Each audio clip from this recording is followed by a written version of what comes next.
We can kind of think of it like if there's a busy mall and all day there's people walking around and they're in the food court, they're eating, they're creating garbage, they're buying stuff, plastic wrapping, all that kind of stuff is accumulating over time. And then the mall closes at 9 p.m. and then the cleaning crew comes in. Well, our body does do that naturally anyway on a day-to-day basis. So whenever we stop eating and then we go to sleep, your body's cleaning things up. It's the cleaning crew that's coming in from the mall. But if we can sometimes do this in a more prolonged way, more intentional way, where we are not eating for a longer period of time, it gives the cleaning crew more time. And whenever you're cleaning up, you are helping your body to repair any damaged DNA. You're helping to promote more antioxidant protection. You're also being more efficient with your energy, so that's not hanging around and being more pro-growth and more stimulating to the body. You're sweeping up, you're cleaning up, you're putting the trash in the can. This is what's happening whenever you're doing some fasting. Today, I want to talk about fasting and cancer and how it plays into someone who might be going through cancer treatment and how it can affect someone who has already gone through cancer treatment and how it might help them to reduce the risk of cancer coming back. So we're going to talk about fasting in all contexts of how it might relate to cancer, because we're going to talk about how it can be confusing. There's all different types of fasting and basically what are the impacts that fasting can have on the body. Everything from helping your body to have stronger defenses to go and find and fight cancer cells and kind of build up this ability to fight cancer itself. And also how fasting can make the cancer cells a little bit more vulnerable to cancer treatment or just dying in general. I'm also going to discuss times when fasting might not be a good choice, because there are a lot of reasons why fasting can be a very bad choice, especially for someone who's going through cancer treatment. But often someone who's just finished cancer treatment, it's not really a great choice, or it at least has to be done in an appropriate manner. And we're going to talk about what that looks like today for sure. We're going to go through all of that. I'm just going to jump straight into what the heck is fasting? So fasting overall, it means no caloric intake for a certain period of time. And there are other ways that you can have some calories, and that would be more like a fasting mimicking diet, which is still considered a type of fasting. So we're kind of looking at calorie restriction in a fasting mimicking diet, as well as there's another type of fasting, which is mostly what we're going to talk about today, which is no calories. That's considered fasting. Your body's not taking in anything that's going to stimulate the metabolism, and there's nothing kind of being burnt in terms of energy. So we're not really eating any food. That's mostly what fasting is. And one thing just quickly to note is that you're usually okay having water or even a lot of black coffee or black teas, anything without milk and sugar in it. Because again, there's not any, or really is not enough calories to really stimulate the metabolism. Whenever you're having a black coffee or a black tea, there might be 4 calories in a cup of coffee, which is not very much. So sometimes whenever you're fasting, you might have asked the question from your practitioner, is it okay if I have water? Absolutely. Is it okay if I have tea or if I have coffee? The answer is usually absolutely, but just make sure that you're not putting anything in the tea or the coffee, like any sugar or milk or cream or anything like that, because that's going to add more calories, which would go against the fasting concept. So overall, fasting is just generally not having anything to eat, but water, coffee, and tea are usually okay without any additives to it.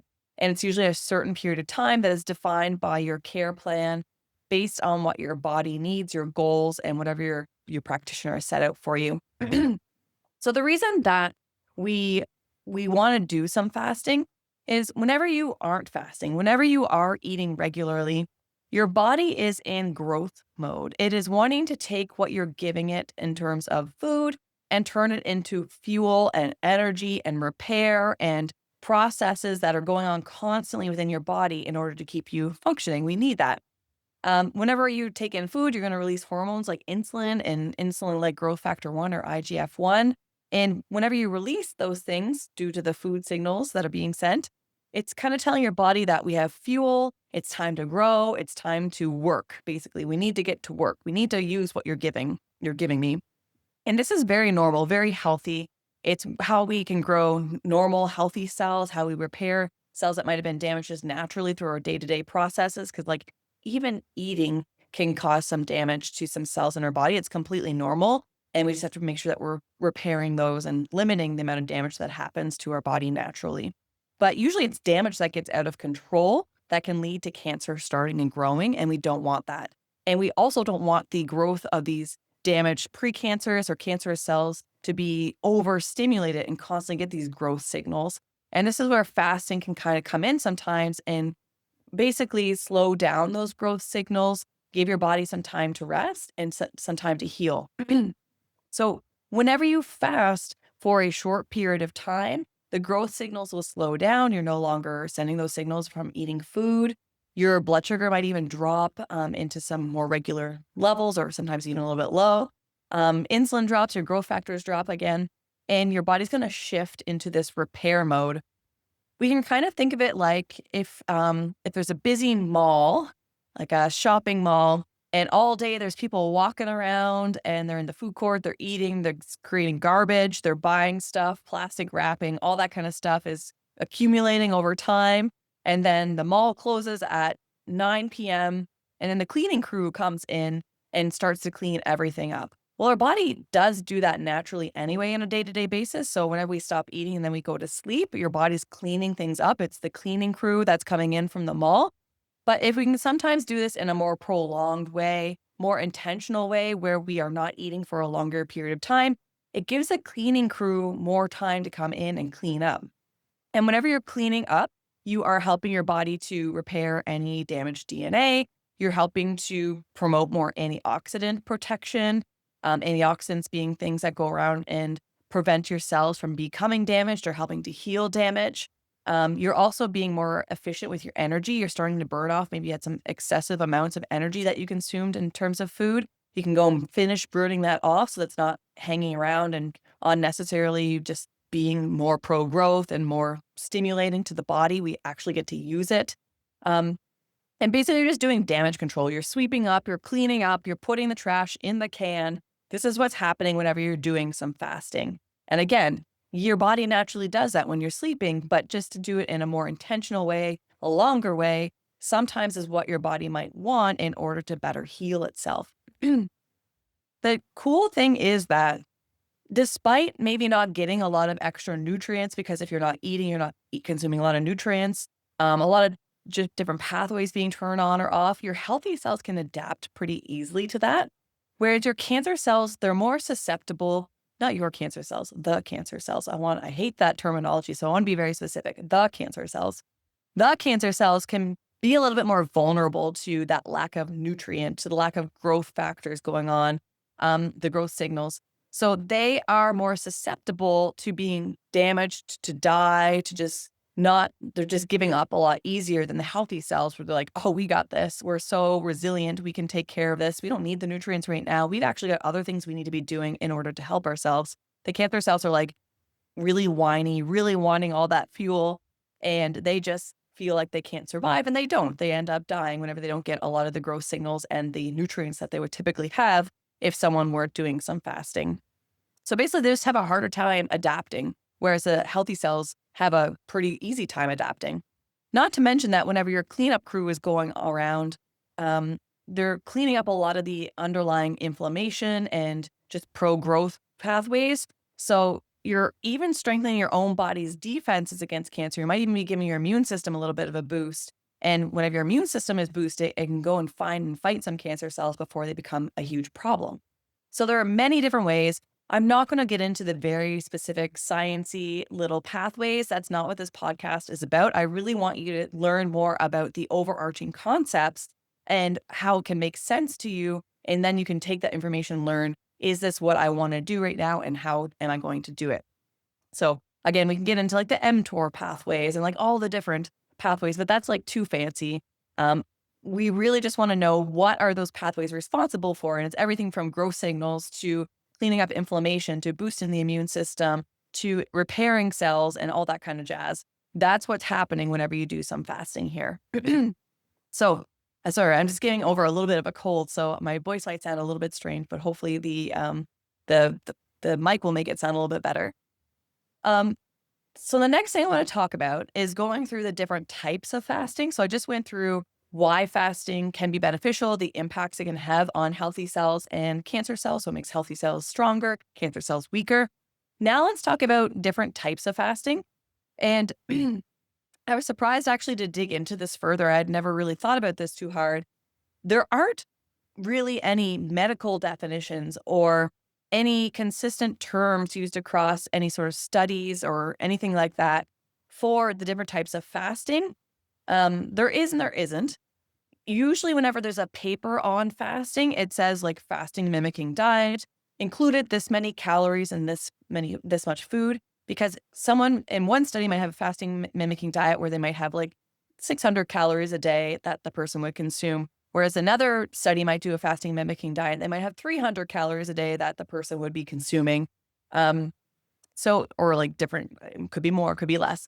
But I just didn't realize that like you wouldn't come across a definition and it would be like time restricted eating is this many hours, or fasting mimicking diet is exactly this many calories. There's kind of caveats and you have to read into each paper or whatever someone is talking about to really understand what was their definition of the type of fasting that was done in this particular study or this particular scenario. So I have created some very loose terms and I'll describe what those are around different types of fasting. But just know that there's not really a lot of consistency. And if you're trying to look at someone saying that, I want you to do this type of fasting, they are kind of giving you their own guidelines. And that's okay. It's just that there's no real strong standard across the board, which makes it harder to do a lot of this research for sure. So let's start with time restricted eating or overnight fasting. Um, so this is basically whenever you eat all your meals within a consistent daily window. Usually it's less than 24 hours. Usually it's like a 14 and 10.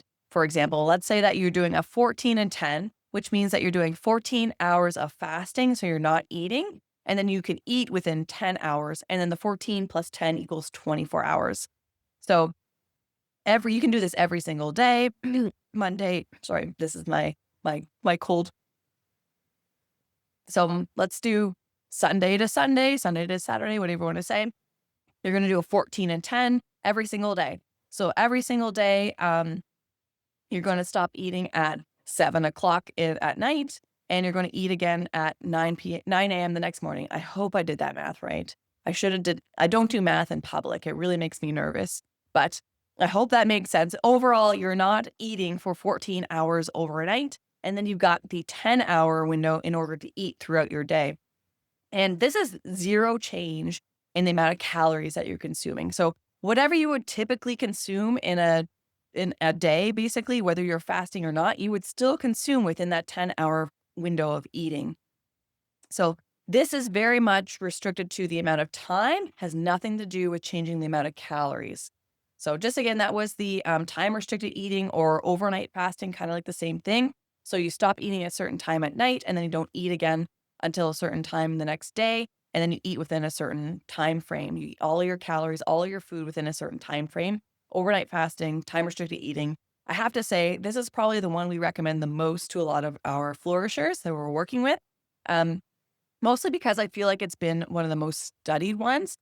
The biggest paper I can think of is on breast cancer, where they're studying women who did even just a 13-hour overnight fast, and they saw dramatic improvements in their overall health, as well as their cardiovascular markers, and also their the risk of cancer coming back over time.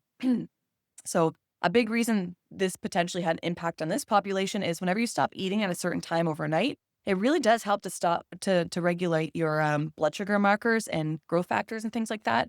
So it gives your body some time to rest, digest, to really kind of, again, consume all the extra energy that you might have eaten throughout the day, burn it off. It helps with weight management, weight being a big role in reducing the risk of cancer coming back if you achieve a healthy weight, especially in breast cancer. So just stopping eating at a certain time at night, don't have any snacks, don't eat past a certain time, and then waiting until a certain time in the morning can make a big difference. If you're eating too close to bedtime, it might do everything from impact your sleep. It might make it harder to sleep. It might cause calories to kind of not be burned appropriately and cause you to gain a little bit of weight. So it really makes a big difference just to do a time restricted or overnight fast every single day for 7 days a week as best as you possibly can. Really, and again, this is one we recommend the most because the best research. It just makes a lot of sense for a lot of the people. And then I'll get into the pros and cons of fasting and why this one will make a little bit more sense whenever I talk about more how fasting is not for everybody. And this is a good place to start at least. So you can do 12 and 12, 14 and 10, 13 and what's that? 11? Again, public math. Um, and the key is just you're eating within a certain time period. You're not eating within a certain time period, but the amount of calories that you're eating usually stays the same. It doesn't matter when it comes to fasting. You can combine things where maybe you're trying to potentially lose weight. You can also reduce your calories and do fasting. Just for the sake of the definition, we're not talking about any change in your calorie consumption. So the next thing here is short-term fasting, also known as potentially like periodic or alternate day fasting. It's kind of like little to no food for around 24 hours, maybe 36 hours at a time. So it's a longer fast. Whereas before we're looking at fasting maybe only 14 hours, we're now looking at fasting at like 24 hours or a little bit more. Sometimes people even do like a 5 and 2, where they have 5 days of just normal, regular eating times, normal calories. And then maybe 2 days they'll do a calorie restriction, whether it's like they don't eat for 2 days or they eat a lot fewer calories for 2 days. So that's kind of, you might hear people talk about a 5 and 2, also known as like periodic fasting. So that's 5 days of normal calories. Don't even think about what you're doing. And then 2 days of reducing the amount of calories that you eat or potentially eating nothing for 2 days in a row. Usually it's, 5 days in a row, 2 days in a row. It might not be, just again, it depends on whatever the person's talking about when they're referring to a study or a protocol or whatever it might be. There's also alternate day fasting where people might have normal intake and normal amount of food without any thought process to the timing for one day, and then might have restricted amount of calories or no calories the next day. So they go on and off, alternate day fasting. I have to say that I don't see that one done too often. I have seen the 5 and 2 a little bit more in research, or maybe people come to us already having done it themselves after whatever they read or worked with other practitioners. Alternate day fasting is not something I see too often. I think that's really hard to match up with your schedule whenever I think about it. Like, if you have to be away some days, or go to work some days, maybe you're not, I don't know about you, but I get really cranky if I don't eat enough food. I think it's a bit of joy, and then the bit of the break around eating and the food is very enjoyable as well. So I wouldn't want to have to do a big day of work on an empty stomach, but I'm sure you would adapt to it over time. I do feel like I have pretty good metabolic flexibility. What some people might say is if you get hangry or just don't adapt very well to not having food, you might not be metabolically flexible, meaning that you don't handle your blood sugar regulation, you don't burn your energy enough in your body or well enough in your body. That could be potentially a role there if you get really cranky when you don't eat for a period of time. But I think it's just, I don't like my schedule being broken like that. But alternate day fasting is an option there, and something that you might come across. So I've got two more types.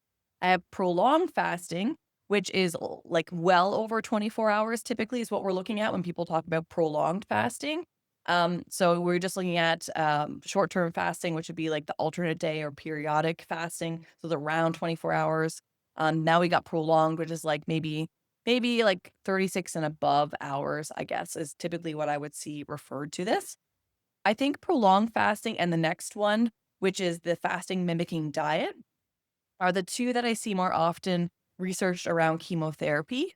So when people are doing a lot of fasting research in cancer and specifically chemotherapy, usually they're doing a more prolonged diet. So we're looking at like a 36, 48 hours, maybe even 72-hour fast. And then people get their chemo and then maybe they wait a couple hours and then they eat. And people say, I say people say because it isn't necessarily proven in the research necessarily yet, that this might mean that the cancer cells become more susceptible and more vulnerable, as we discussed in the beginning. And this allows the chemotherapy to penetrate the cells a little bit more easily, kill off those cells, whereas the healthy cells might be a little bit less vulnerable. They're a little bit more adaptive to that kind of state. They're less likely to be impacted by chemotherapy, leading to fewer side effects. So a longer fast, a fasting mimicking diet, being where you consume, like again, I think I mentioned this a little bit already, just fewer calories in the day. It makes your body think that you're in a fasting mode, even if you're eating certain foods. And it might not be fewer calories to some. Sometimes there's different types of foods that you can consume that can also mimic some fasting. But The fasting mimicking diet, the prolonged fasting, tend to be the ones that are a little bit more extreme, a little bit more difficult, potentially a little bit more stressful on the body, but they have been studied around chemotherapy the most. And some of the outcomes that we have seen when we're looking at this research is we see that there is fewer side effects for the most part, like less nausea, less digestive concerns, less fatigue. We even see some improvements in inflammatory markers a lot of the time. The studies are often very small, like 10 people. A lot of the people have trouble sticking to the diets in the studies as well because they are difficult. It's hard to kind of change your schedule around like that, especially when you're going through cancer treatment and there's a lot of stress and a lot of fatigue and just a lot of like your stomach's upset, whatever it might be. It's really hard to change your diet. So it's really hard to study this. Um, I do find that even though the studies are small, the results are mixed. I think that we don't have good research on it yet because it's really hard to figure out what is the best way to help someone to do a fasting plan. And also, we don't know the best way to research the benefits of fasting. We maybe need to look at longer term impacts of someone who did a fasting diet during chemo versus someone who didn't. Maybe they do have less tumor burden in the long run. Like we're not really seeing that right now in the research where they're studying it a little bit more closely within like maybe they did a fasting intermittent diet and then 3 months later they compared people who did the fasting versus people who didn't do the fasting and didn't see a difference in terms of the growth of the tumor or the regression of the tumor. But maybe several years down the road, we might notice a difference. I don't know. Who knows? My point here is that we, one, need to figure out how to better support someone through fasting because it is difficult. And two, we need to realize better parameters to measure the fasting research with. So is it the side effects? Is it blood work? What are the true impacts of fasting on the body? And how can we really look at that and extrapolate that data to real clinical applications? We haven't really figured that out yet. Again, I think it's just because it's difficult. A lot of people have trouble following the plan. It's just really hard to study that. So let me just quickly run through what those four, I think it was four types of fasting were again. The first one is like time restricted overnight fasting. Some people might call this intermittent fasting as well, even though intermittent fasting can be like all the types of fasting we just chatted about. But often I will say intermittent fasting for overnight fasting, same thing. So that's where you have like a 14 and 10, 14 hours not eating, 10 hours eating, or you can adjust those timings as you see fit within the 24-hour period and you don't change the number of calories you're eating. We've got a shorter term fasting, which is also known as periodic or alternate day fasting. So periodic is like a 5 and 2, 5 days eating normal, 2 days with restricted calories or no calories.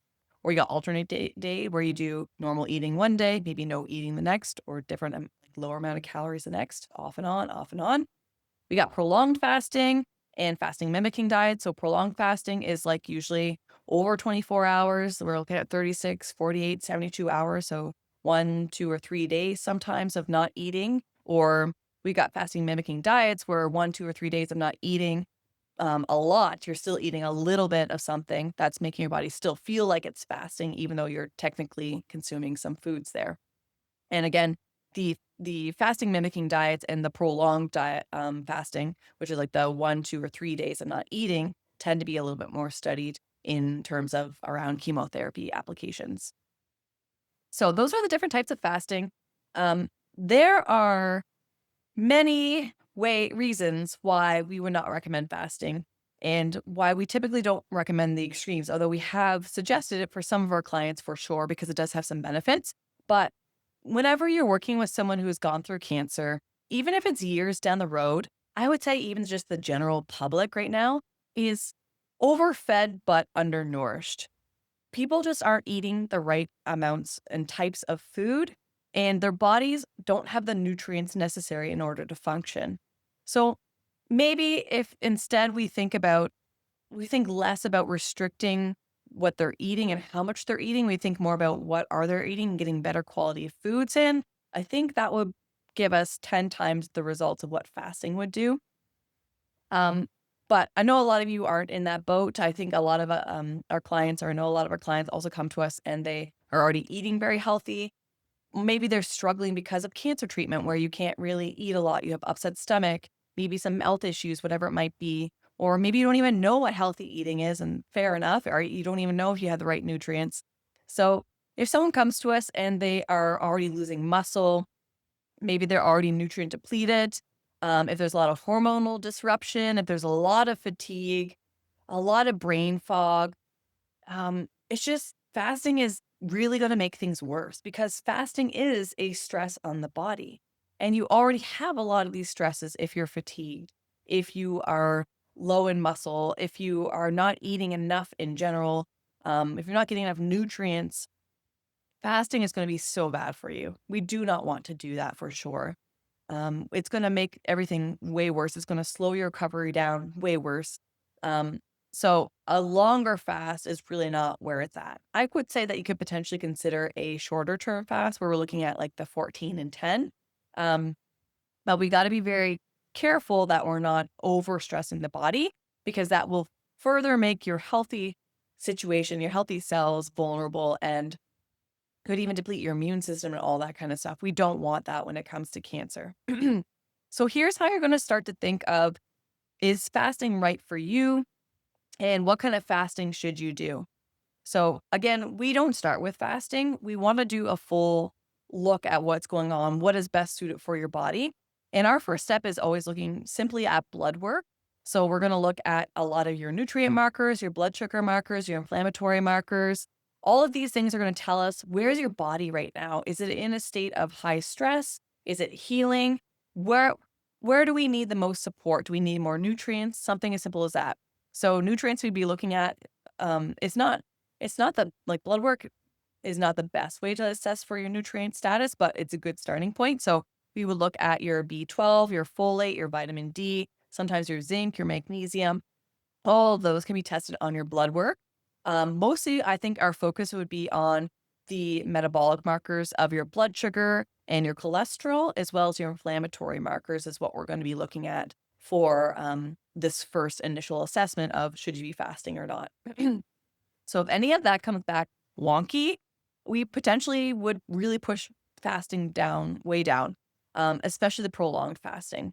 However, if your blood sugar markers came back a little bit off, like if they're a little bit high, then I would probably immediately consider an overnight fasting of at least a 12-hour overnight fast, if not a little bit longer.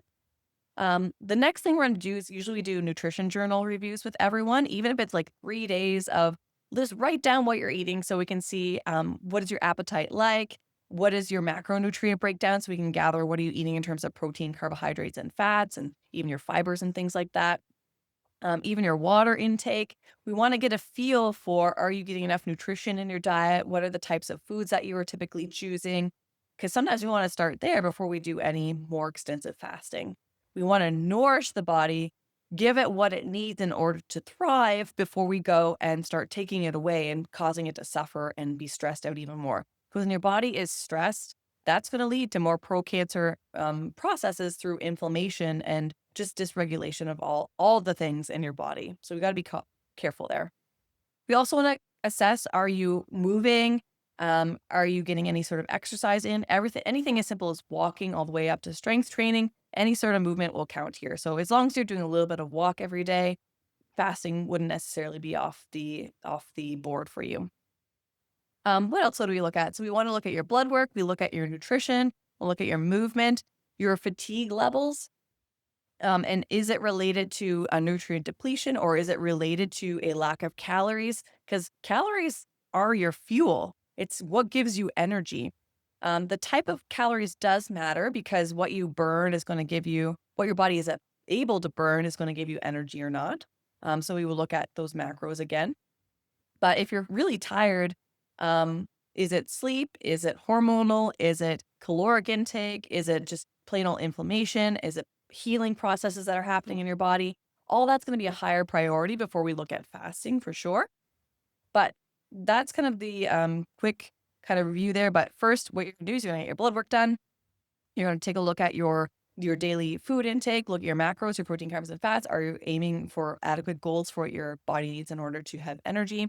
Are you already super fatigued? Fasting might not be a good option for you. Are you moving around a lot or even just a little bit? Maybe fasting can be okay if you're not moving yet. We don't want you to start fasting before you're moving. moving is going to take up more energy. So we want to make sure that you aren't blasting through all of the energy that you'd be taking in when you're in a restriction period. So we want to make sure you get enough food. So that's kind of like the quick and dirty of how to assess or not. But essentially, if you are someone who comes to us and you are in the midst of cancer treatment, let's say you're doing chemo and you're wondering, could you do a more prolonged fast? We're going to assess all of that first. And if we find that you're low energy, if you're not really moving around a lot, and if you're having trouble eating because of the chemo, we might not consider a longer fast. Instead, I would prefer to get your body nourished and nurtured and topped up, because that's going to create a stronger defense against cancer than fasting can ever do. Even though I talked about all these fancy ways and cool ways that fasting can help improve your body's health and make healthy cells stable and make your cancer cells more vulnerable, that doesn't mean that it's stronger than having a more nourished body. So having a more nourished body is going to be way more important than the fasting. I hope that's helping to make sense. But let's say we've had quite a few clients who come to us, maybe we even work with them for quite some time, and now they're to a point where like their blood sugar looks great, their inflammatory levels look great, they have amazing energy, they're sleeping well, they don't really feel like their body's under any sort of stress, they're post-treatment, and they've got good muscle, they're doing great, and then they're like, I want to do a little bit of fasting. What do you think about that? Do you think that might have some benefits for me when it comes to helping to block cancer pathways? And be like, you know what? That doesn't sound like a bad idea whatsoever. Let's get you doing like a 24-hour fast, maybe once a month. Let's start you there. And what we're going to do is we're going to see, how did you feel after that fast? If you feel like I could go a little bit longer, maybe it was a bit of a challenge, because fasting is going to be a bit of a challenge, and that's okay. That doesn't mean that it's doing harm or doing anything bad. Well, maybe you want to do a 36-hour fast. Maybe you want to do a 24-hour fast every week. It is very individualized.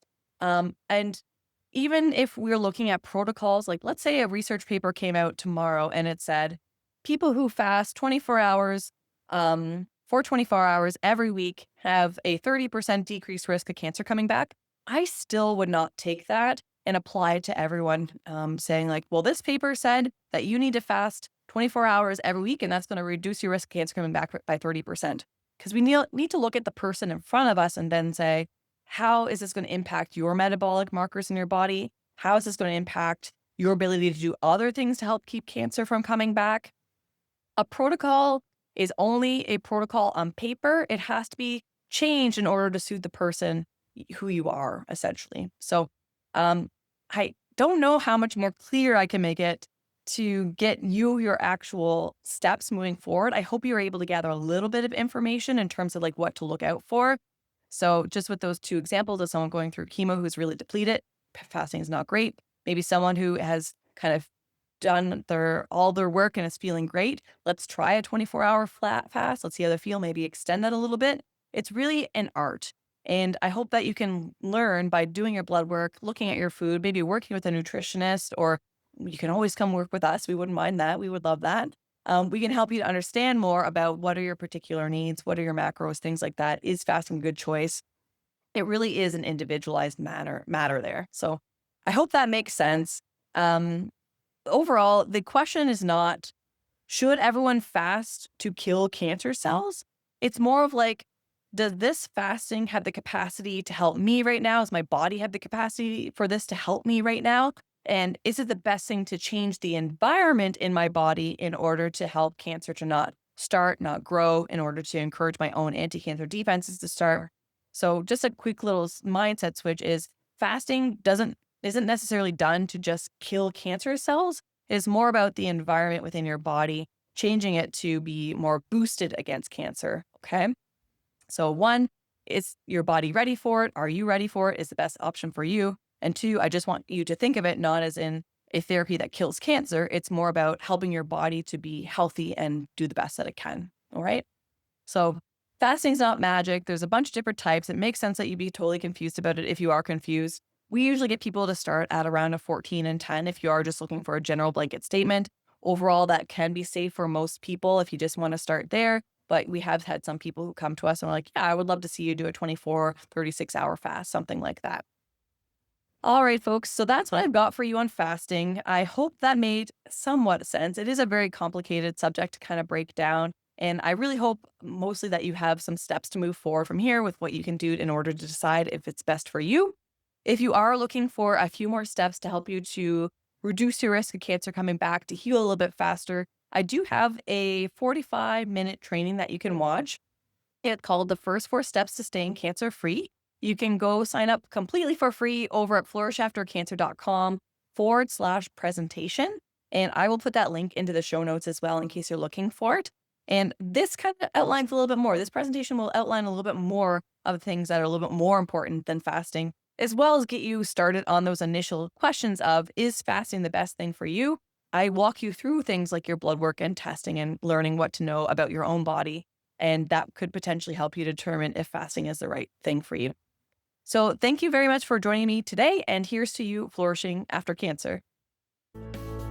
Thank you so much for joining me today on the Flourish After Cancer podcast. If you loved this episode, please be sure to leave a review and subscribe so you never miss an episode. Sending all my best your way, Dr. Megan.